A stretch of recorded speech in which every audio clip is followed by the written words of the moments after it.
Olá, você que nos assiste. Está começando agora mais um episódio do nosso podcast Interior Baiano Notícias, que além de portal, você sabe que a gente tem um compromisso de 2 vezes na semana trazer convidados especiais aqui para nossa mesa para a gente bater um papo sobre economia, saúde, educação e principalmente política, né? Eu sou Júlia Brandt e ao meu lado está aqui o Wilson. Olá, Júlia. Olá, você que nos assiste.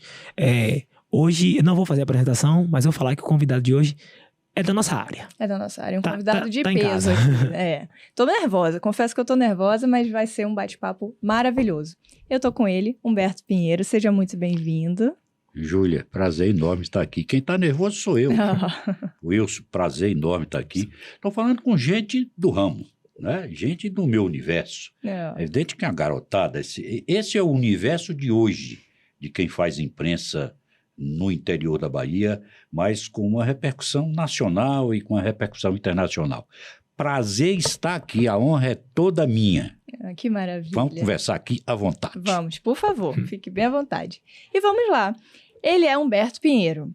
Com uma vasta experiência na comunicação, passou pela antiga rádio regional, pela TV Cabralha e também atuou na TV Assembleia, da Assembleia Legislativa da Bahia. Atualmente, Humberto Pinheiro comanda o programa Sudoeste agora da Rádio Clube. Seja muito bem-vindo e vamos começar aqui o nosso podcast Interior Baiano Notícias.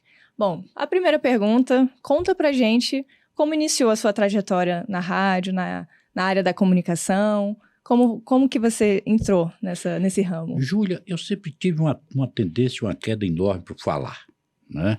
Uma necessidade, uma vontade enorme de falar para muita gente. Então, naquele tempo e Conquista, a gente não tinha rádio, né?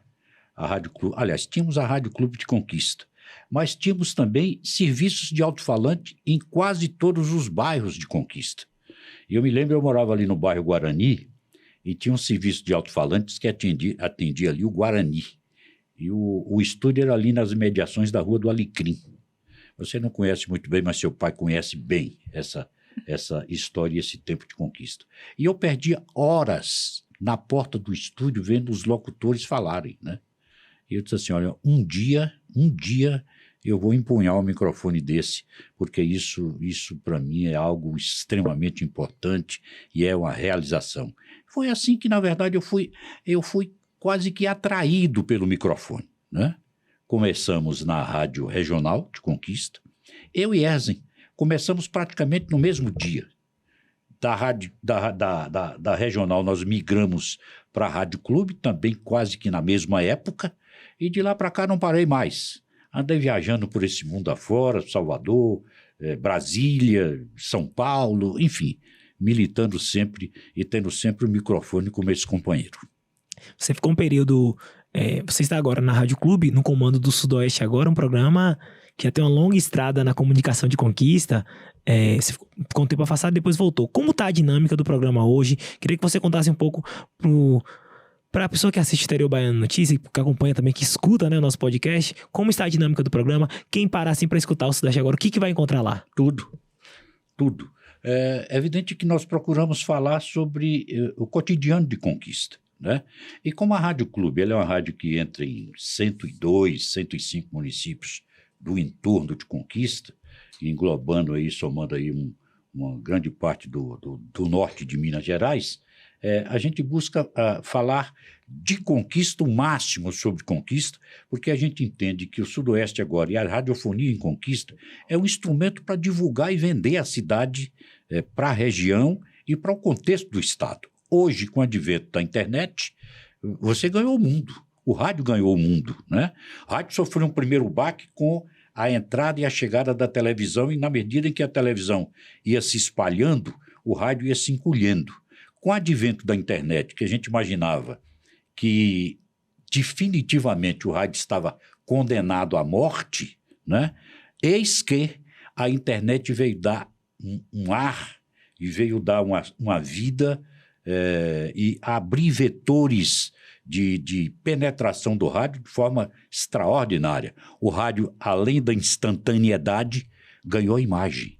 Então, hoje o rádio ganhou uma sobrevida e a gente está caminhando e caminhando bem. O Sudoeste agora é esse instrumento que fala, que discute, que opina e que é um espaço de discussão para a cidade.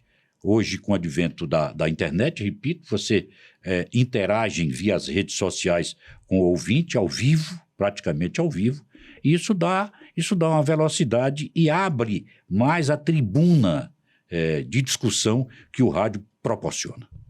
Bom, entrando um pouquinho na área política, que a gente adora falar aqui. Uhum. Nas últimas eleições, você defendeu a reeleição do presidente Bolsonaro. Sim. E o que você acha que levou à derrota dele? Nós tivemos um ambiente criado que não dividiu bem o balanço das expectativas e das possibilidades dos candidatos. Pela vez primeira, a direita perdeu a vergonha de dizer que era direita. A direita saiu de casa. E Bolsonaro, com um discurso desarrumado, com um discurso rude em determinadas ocasiões e com a capacidade limitada de expressão, né?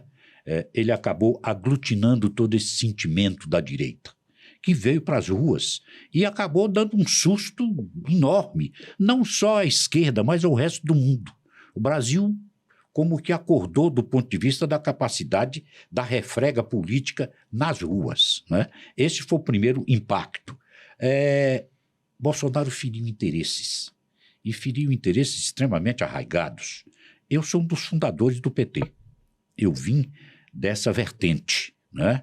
Eu venho desde idos ainda quando jovem, dos governos de resistência e simpatizante das grandes mudanças pelas quais, sobretudo a América do Sul, passou. Cuba, na verdade, foi o grande marco, né?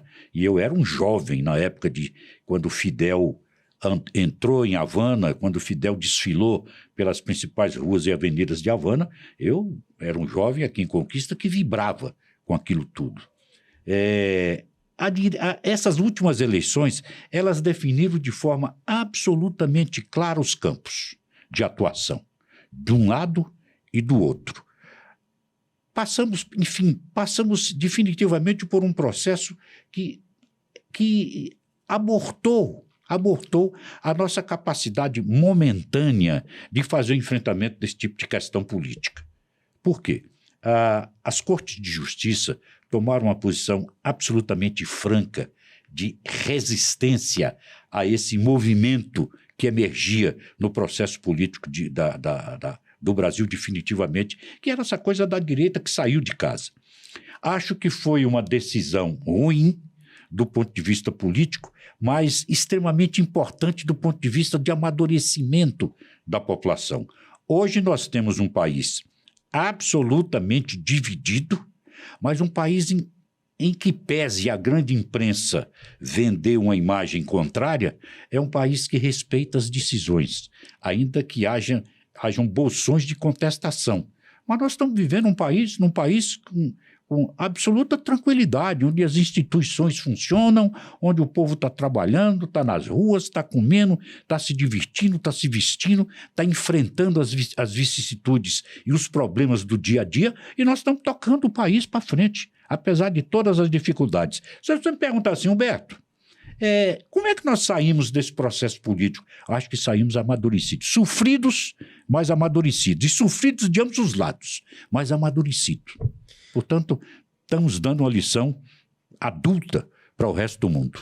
Em relação à postura do ex-presidente Bolsonaro após a derrota, essa reclusão dele, inclusive sem se comunicar, comunicando menos, né, com seus aliados, com sua base eleitoral, você acredita que isso é positivo para a manutenção do protagonismo político dele? Ou o que você acha que vai acontecer com a representatividade do Bolsonaro a partir de agora? Olha,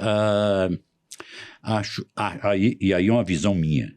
Acho que Bolsonaro ele tem uma capacidade de representação da direita extremamente limitada.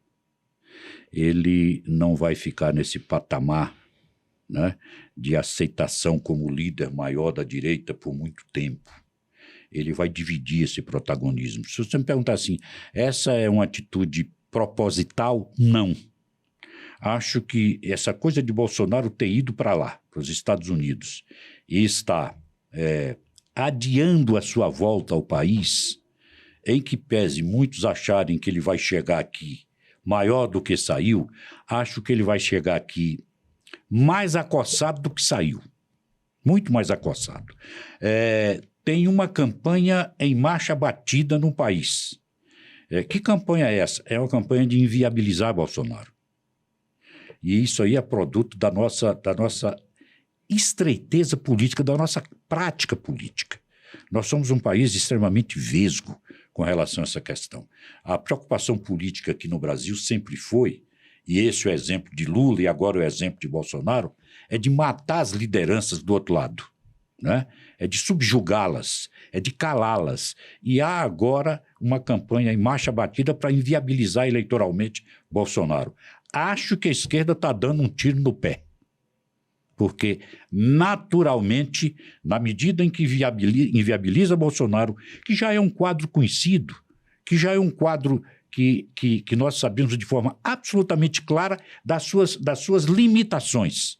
Portanto, um adversário muito mais fácil de ser enfrentado, né? Acho que a esquerda está dando um tiro no pé. O caminho não é inviabilizar Bolsonaro, o caminho, na verdade, é abrir a discussão, a esquerda governar o país, provar que o modelo é um modelo melhor do que esse que governou os últimos 4 anos e tocar a vida para frente. Portanto, acho que, respondendo de forma clara, Bolsonaro erra ao demorar lá fora. Bolsonaro devia ter ido e voltado imediatamente, tinha razão para estar ficando lá por muito tempo.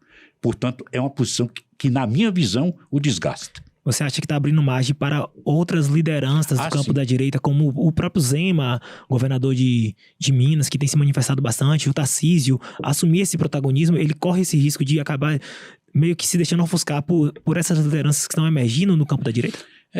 Se ele for viabilizado eleitoralmente, você não tem a dúvida que Zema, que o Tarcísio e que a Michele Bolsonaro, a própria esposa, podem surgir naturalmente nesse movimento, né? Se Bolsonaro não se inviabilizar, não foi inviabilizado eleitoralmente, ainda assim, acho que ele terá dificuldades enormes em se manter nesse patamar. Bom, em relação ao governo do Estado, o que você considera que foi determinante para a vitória do Jerônimo Rodrigues como governador da Bahia? Primeiro, a arrogância de Neto. Segundo, a incapacidade surpreendente de Neto de ler o tabuleiro político. Terceiro, de Neto se dar um peso e julgar que tinha um peso que, na verdade, ele não tem e nunca teve. Terceiro, Neto não veio para a base, para a periferia. Neto achou que a grife ACM fosse o bastante e não foi. A periferia não conhece Neto. A periferia tem de Neto a notícia de um bom prefeito de Salvador, mas não conhece o político, não conhece o militante, não conhece, na verdade, o homem, a pessoa Neto. Neto não caminhou pelo Estado. Neto não mostrou a sua cara ao baiano. E quando eu digo ao baiano, o baiano mais simples. Aquele baiano lá dos grotões, aquele baiano que efetivamente ele quando acredita no ser político, ele o abraça com alma. Neto não deu essa oportunidade ao eleitor baiano. Essas eleições na Bahia se caracterizaram pela força do interior? Pela força do PT, que é interior. Que é interior. O candidato Semineto conviveu o ex-candidato, né, no caso, conviveu na campanha com muitos percalços, no sentido de a questão de assumir uma etnia a qual né, claramente ele não tem. Posteriormente, insistir em determinadas estratégias de campanha, de bater na tecla sobre a gestão de Salvador, de que era o melhor prefeito do Brasil. Você acha que essa parte do marketing político também afetou o condução da campanha? E muito. Aquela coisa de se dizer negro, de se dizer mulato, foi um erro extremamente grasso, né? Ofendeu, um erro que ofendeu, né? A população baiana. Segundo, Neto não se desprendeu da figura do bom gestor de Salvador. Né? Neto, a imagem que Neto construiu para o baiano é de que ele foi um bom prefeito de Salvador. Neto não é um bom político. Neto, para você ter uma ideia, Neto nunca se desprendeu da figura do neto de ACM Neto, ou do neto de ACM. Ele sempre foi o neto de Antônio Carlos, o que é ruim, né? Para um político. Neto é uma figura sem identidade própria. Eu estou falando para o eleitor do interior, para o homem do interior da Bahia, né? Nós vivemos aqui em Conquista, as pessoas dizem assim, mas Neto ganhou aqui em Conquista. Conquista sempre foi uma cidade de oposição. Sempre foi. Me lembro que eu, estudante secundarista aqui em Conquista, a Revolução de 64 que me colheu, eu acabei sendo detido e preso, nós tivemos, foi a cidade que mais teve presos no estado, e sobretudo estudantes. Então, desde aquela época, nós éramos um município de oposição. Me lembro que a Revolução de 64 nos alcançou aqui com Pedral Sampaio prefeito. E Pedral derrubou uma oligarquia de 50 anos, de meio século. Ele, um jovem engenheiro, né, recém-formado, chegando aqui em Conquista, ele daqui de Conquista, mas como Júlia retornou aqui para Conquista, como pai de Júlia, tinha retornado recentemente para Conquista, era um engenheiro e ganhou as eleições de Gerson Salles, que era o representante maior das oligarquias aqui em Conquista. E ele tinha 7 meses de governo quando a Revolução de 64 estourou. Ele não ganhou de Gerson, ele ganhou do candidato de Gerson, que foi Jesus Gomes dos Santos, um poeta aqui de Conquista e tal, uma figura extraordinária, uma reserva moral, uma grande figura, mas que estava do outro lado da UDN, a chamada direita daquela época. Portanto, Conquista sempre foi um guardião das oposições, uma cidade de oposição. Daí, porque não é surpresa Neto ter ganhado aqui. Se Neto se candidatar novamente, é provável que ganhe as eleições novamente aqui em Conquista. Mas não é o bastante, né? É preciso ganhar também no entorno. No estado. É isso aí. Gente, o papo tá maravilhoso, mas só uma pausa rapidinho para aquele recado. interiorbaiano.com.br. Já acessou? É o nosso portal, cheio de notícias, todos os dias atualizando com notícias, né? Os desdobramentos. Os desdobramentos das nossas conversas aqui, como a gente sempre fala, né? Os convidados passados da nossa mesa estão tudo lá, então acesse interiorbaiano.com.br. É isso aí. Bom, vamos para o próximo bloco de perguntas e eu vou tomar a frente aqui. Você é um grande entusiasta da criação do Polo Têxtil em Vitória da Conquista. Conta pra gente como é esse projeto, qual a ideia dele? Polo Têxtil de Conquista talvez seja um dos maiores projetos do estado da Bahia. Seguramente é o maior projeto de investimento e de geração de empregos e de capacidade de dar uma virada na face econômica de Conquista da região. Não tenho dúvida nenhuma disso. O Polo Têxtil, ele é um equipamento que está orçado e nós estamos terminando de fazer a pesquisa de viabilidade econômica do Polo Têxtil. Para você ter uma ideia, nós já estamos alcançando aí 40 cidades no entorno de Conquista, e somado a esses 40, nós temos aí alguns municípios do norte de Minas, que também serão atraídos pelo Polo Têxtil de Conquista. É um investimento, nós estamos aí com 40 cidades pesquisadas, portanto, repito, e na medida em que a pesquisa anda, Wilson, as surpresas surgem, Júlia, a cada momento que passa, né? Nós identificamos, por exemplo, aqui em Condeúba, uma cidade aqui próxima à Conquista, no vale aqui do Gavião, do Rio Gavião, uma indústria com 300 costureiras que produz para a Marisa, essa rede nacional de lojas, aqui em Condeúba. Ali em Caetité nós identificamos uma fiação, uma tinturaria e N fábricas de confecções. Conquista nós identificamos 300 pequenas fábricas de confecções em Conquista e 600 fábricas no entorno. Portanto, o polo têxtil, ele vem se construindo de forma antecipada. É um projeto que envolve em torno de 500 milhões de reais, portanto, R$500 bilhão. É um projeto de uma robustez econômica, do ponto de vista de inversão de capital muito grande. Vai gerar em torno aí de 8 mil empregos na arrancada. A pessoa diz assim, mas como 8 mil empregos? O polo têxtil, ele está previsto para contar com 4.800 boxes de 2 por 1,5. Não é? E com 480 boxes de 28 metros quadrados, que são os boxes da ponta das ilhas, os boxes de entrada dos corredores dos galpões. São 420 mil metros quadrados de área coberta, né? 3 estacionamentos. O polo têxtil está previsto cada box para ocupar, e esses são os números históricos de Goiânia, que detém um polo têxtil muito robusto, e Toritama e Caruaru, Campina Grande aqui no Nordeste. O polo têxtil emprega em torno de 3 pessoas. Se você fizer uma conta rápida, 4.800 boxes vezes 3, você vai ter aí quase que 15 mil empregos. Claro, o polo têxtil ele não dá arrancada com todos os boxes ocupados. Então, mas nós já estamos projetando que ele deve gerar, portanto, 8 mil empregos e num processo de maturação até atingir aí os 25, 30 mil empregos quando ele estiver potencialmente funcionando com sua capacidade econômica no máximo de produção. Né? Está previsto, todo polo tem o dia da feira, do feirão, né?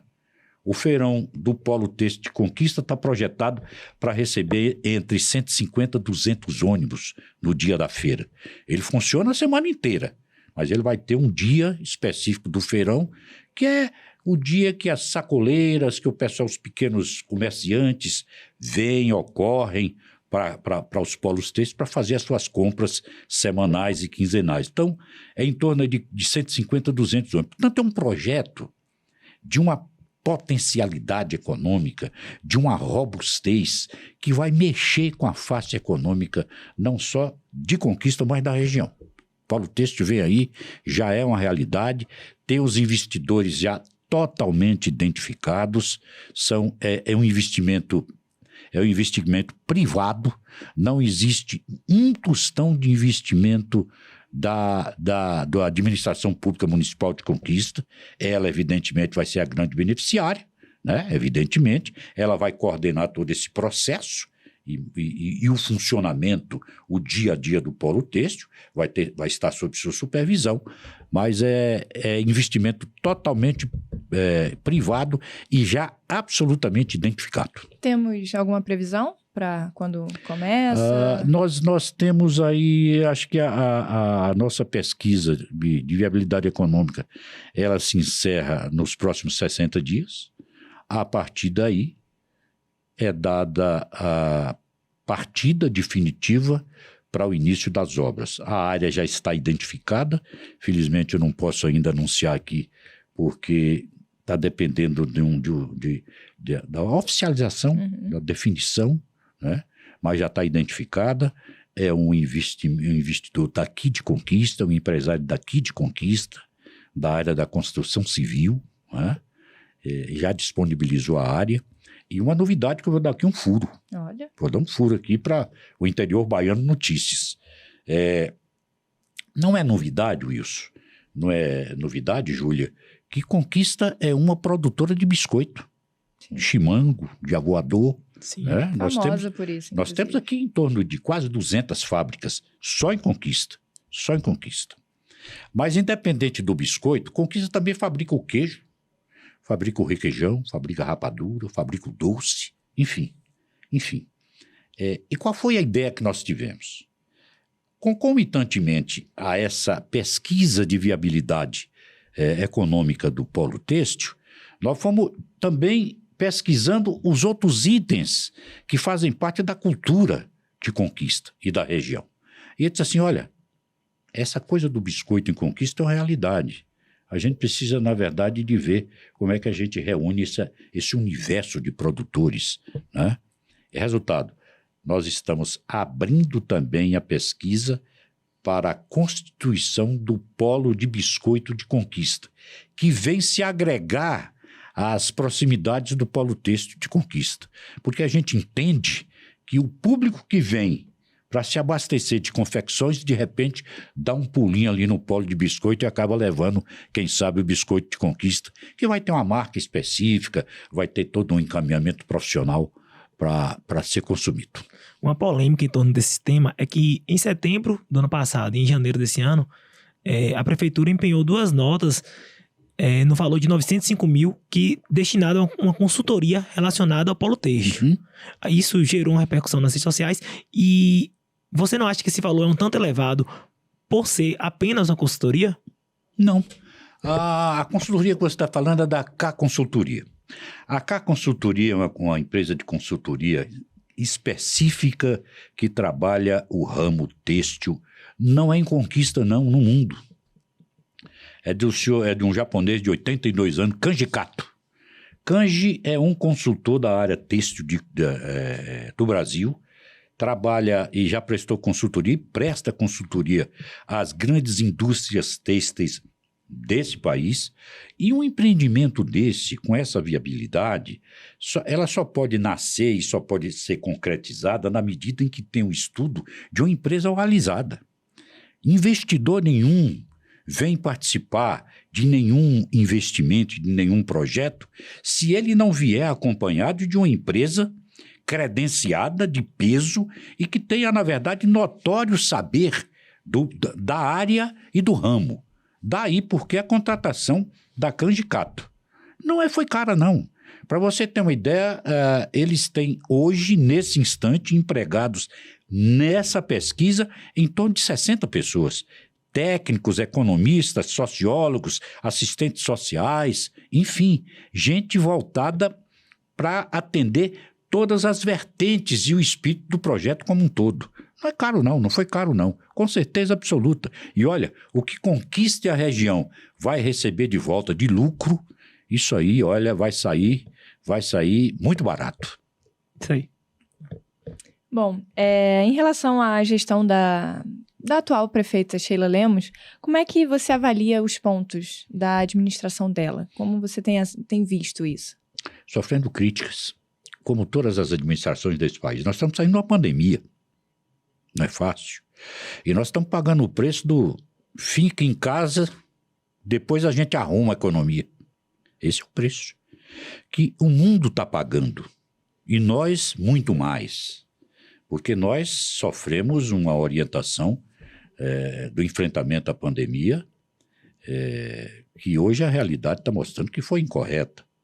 Mas eu sei dizer, pô, e o que você imaginava naquela época? Eu era também defensor de ficar em casa. Por uma razão muito simples, ninguém quer morrer. Não é verdade? Assim como a indústria de cosmético é a que mais cresce no mundo, e por uma razão muito simples, ninguém quer ficar feio, não é?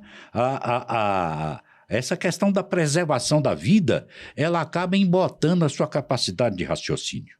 Então, ficar em casa para preservar a vida foi o primeiro movimento. E esse movimento ganhou muito discurso. Muita gente defendendo, aliás, a grande maioria defendendo. Fica em casa, a economia a gente arruma depois. Tudo bem, estamos arrumando a economia depois, mas sob um preço enorme, enorme. Toda a administração nesse país está passando por crise. Conquista não foge à regra. Eu, pessoalmente, acho que a administração podia fazer o enfrentamento de determinadas questões com mais velocidade.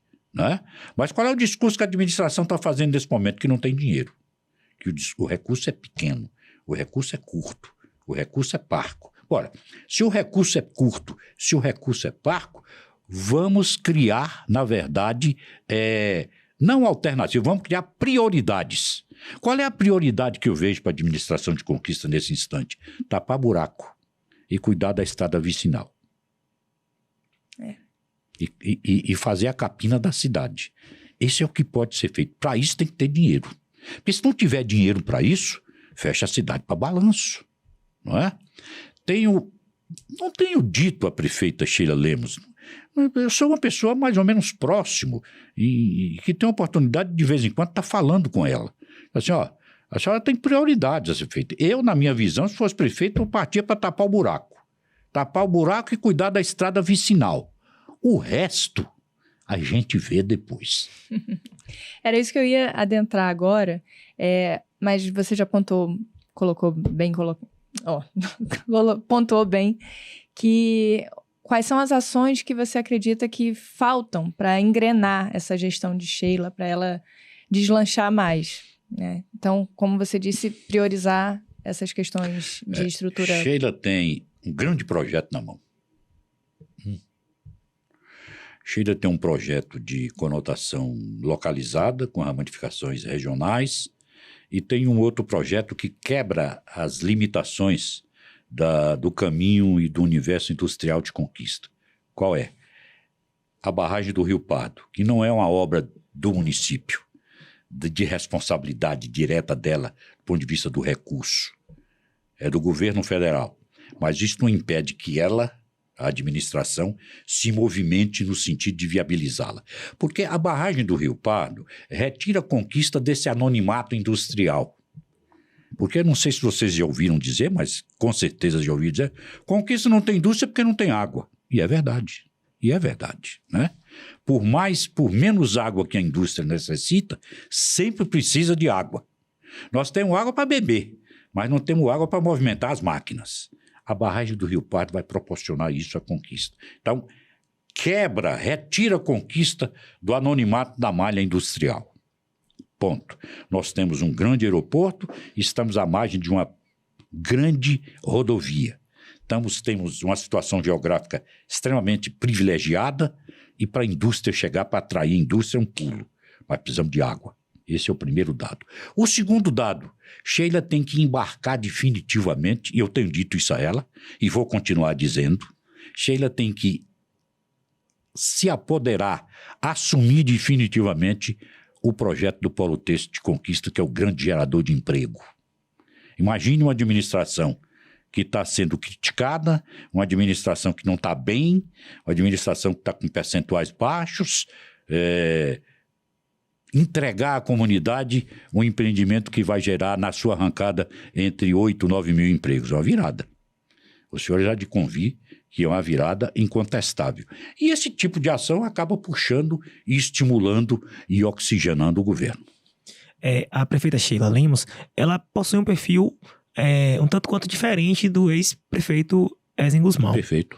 Você acha que Sheila consegue representar o eleitor fiel a Ezen, aquele eleitor de Ezen, o raiz, digamos assim? Por gravidade. Porque ele não tem opção.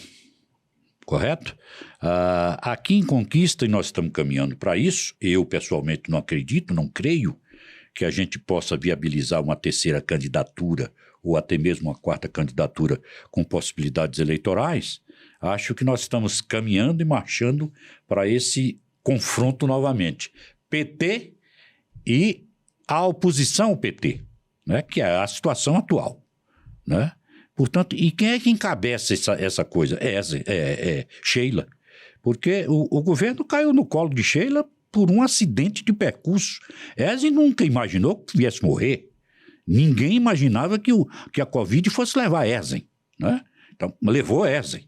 Sobrou quem? Sobrou Sheila, que era sua vice. O processo político, Wilson e Júlia, ele não se constrói e ele por si só não tem essa capacidade de gerar quadros com possibilidades eleitorais num curto espaço de tempo. 4 anos é muito pouco para você trabalhar e gerar um novo quadro. Pode ser que daqui a pouquinho, daqui 10, 12 anos, o Wilson, por exemplo, se torne um potencial candidato a prefeito de Conquista, né? E que, de repente, Júlia possa ser uma nova Sheila. Mas isso demanda tempo. Tem uma estrada a ser percorrida, tem um longo caminho a ser percorrido. Tanto acho que para essas próximas eleições vai acontecer novamente o confronto. PT de um lado, que é uma força política reconhecida, né? que é forte em Conquista, e do outro lado há essa oposição ao PT, que deve ser representada por Sheila. E você acredita na reeleição de Sheila? Difícil. Se você me perguntar assim, a sua vontade, Humberto, qual é que ela se reeleja? Mas é a minha vontade, né? As possibilidades, porque a minha vontade não... Eu não ando na vontade do eleitor. Se eu mandasse, com certeza seria ela reeleita. Mas é uma eleição. E uma eleição é sempre... O Brasil tem mostrado uma coisa interessante. As últimas eleições do Brasil, elas têm sido surpreendentes. Quer ver a última surpresa dessa eleição aqui na Bahia? Jerônimo, que nunca tinha disputado um mandato, que sempre foi um militante de PT, de esquerda, né? Quem é que imaginava que Jerônimo pudesse se transformar num governador da Bahia com possibilidade de ganhar a eleição no primeiro turno, porque perdeu, não venceu por um percentual ínfimo. Menos de 0,5. Não é verdade? Então, pode ser que isso surpreenda, pode ser que a gente tenha uma surpresa nesse processo. É evidente que as surpresas em política, elas existem para quem não tem um olhar mais demorado sobre o processo, não é? Porque essas surpresas, elas são construídas ao longo do tempo. Havendo algum candidato mais alinhado ao bolsonarismo em Conquista, você marcharia no time de Sheila ainda ou iria para o time desse candidato mais alinhado ao bolsonarismo? Eu marcharia no time de Sheila. E nesse gancho, a gente está caminhando para a reta final do nosso bate-papo, mas ainda não acabou, né, Juliana? A gente sempre gosta de dizer isso. Calma. Quando a gente caminha para a reta final, não quer dizer que acabou. Costumamos fazer essa pergunta a alguns convidados que vêm aqui, e com você não seria diferente. E para ser direto, né? De 0 a 10, qual nota você dá para a gestão da prefeita Sheila Lemos e por quê? 8. Dou 8 porque eu acredito. Dou 8 porque Sheila chegou à prefeitura de Conquista num contexto muito tumultuado, né? Sheila chegou à prefeitura de Conquista nos estertores de uma pandemia, né? Sheila chegou à prefeitura de Conquista sem muita experiência. Ela está se temperando no poder, o que não é uma tarefa muito fácil, né?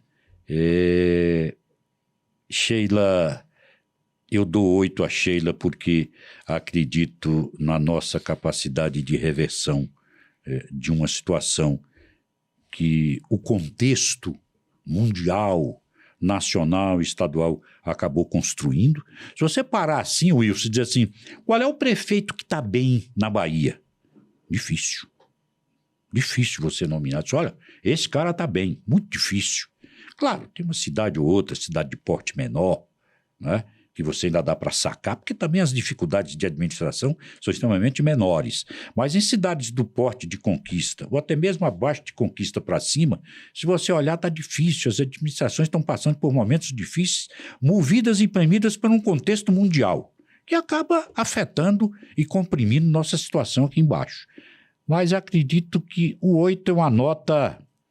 Se você sente, Humberto, mas o 8 para a situação dela é uma nota, diria, muito, muito benévola. Mas eu acredito que o 8 é uma nota pertinente diante do contexto que ela enfrenta. Agora, rapidinho, surgiu uma dúvida aqui minha, pessoal. Humberto Pinheiro, na política, já aconteceu? Já teve vontade de se envolver nessa área? Eu disputei um tempo atrás, eu disputei 2 eleições, uma como vereador aqui em Conquista, que eu entrei, na verdade, para compor a chapa. Eu era coordenador da campanha de Sebastião Castro, prefeito de Conquista, e em dado instante precisava de gente para compor o resto da chapa e tal, e emprestei meu nome, mas não cheguei nem a fazer campanha, o que foi um erro. Hoje, eu disse assim, se eu tivesse enfrentado, né, provavelmente tinha ganho a eleição e daí para frente faria uma carreira disputando mandato. E outra vez me candidatei a deputado estadual. Também nenhuma delas, preciso dizer, não obtive sucesso, mas foi experiência. Foi uma experiência. Tem pretensão para a próxima? Não. A minha pretensão é, o meu partido é Conquista. Eu amo essa cidade. Eu tenho por Conquista uma verdadeira devoção, né? Eu sou muito cuidadoso com Conquista. E Conquista é uma cidade que me surpreende a cada momento. Por exemplo, está aqui no Interior Baiano Notícias, está aqui nessa estrutura, está aqui nesse estúdio, né?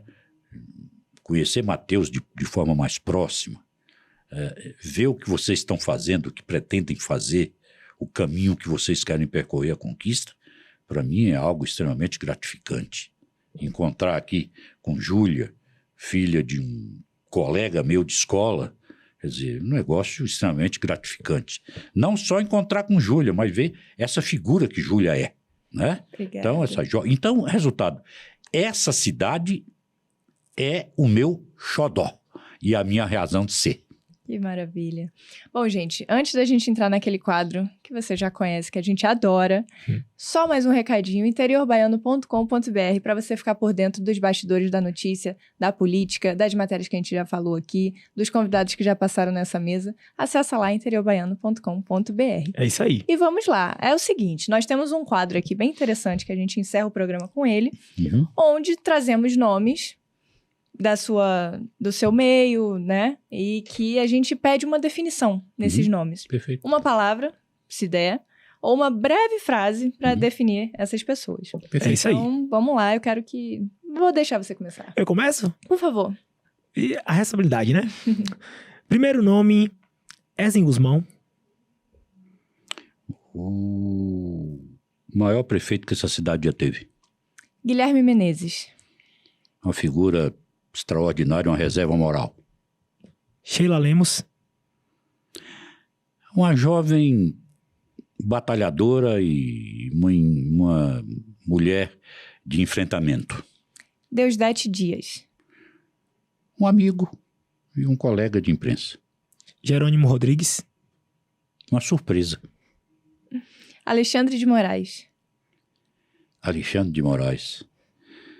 Não era necessário ele na cena. Luiz Inácio Lula da Silva. Fenômeno. E Jair Messias Bolsonaro. Outro Outro fenômeno? Ok. Pronto. Isso aí. Assim que a gente gosta. Convidado Bate-bola, direto. Bate-bola de um rápido. As definições que a gente curte. É isso, senhor. Senhor não, que ele pediu pra gente tratar com Exatamente. você. Mas, Humberto, muito obrigada pela sua presença. Foi um papo enriquecedor. A gente queria ficar mais e mais e mais. Mas o convite tá feito. Tá feito. Entrevista boa, passa rápido, você viu? Nem senti o tempo passar. Então, o convite tá feito. Volte sempre que quiser, pra gente ter essa troca que foi realmente muito gratificante. Eu é que agradeço a vocês, agradeço a Conquista. Aliás, agradeço a Conquista, não agradeço ao mundo, né? Porque a gente deve rodar e aparecer pelo mundo afora. Mas agradeço sobretudo a vocês essa oportunidade. Saio daqui feliz da vida, extremamente feliz, porque sei que essa cidade, de repente, está sendo bem entregue a mãos competentes, a mãos que efetivamente vão levar essa cidade ao seu grande destino. Muito obrigado pelo convite. A gente agradece e agradece também a vocês que estavam nos ouvindo, nos assistindo, nos acompanhando, tá bom? Assista o próximo episódio, que vai rolar aí em breve. E acesse interiorbaiano.com.br. Isso, sempre importante lembrar, tá bom? Obrigada, pessoal, e até a próxima. Até mais.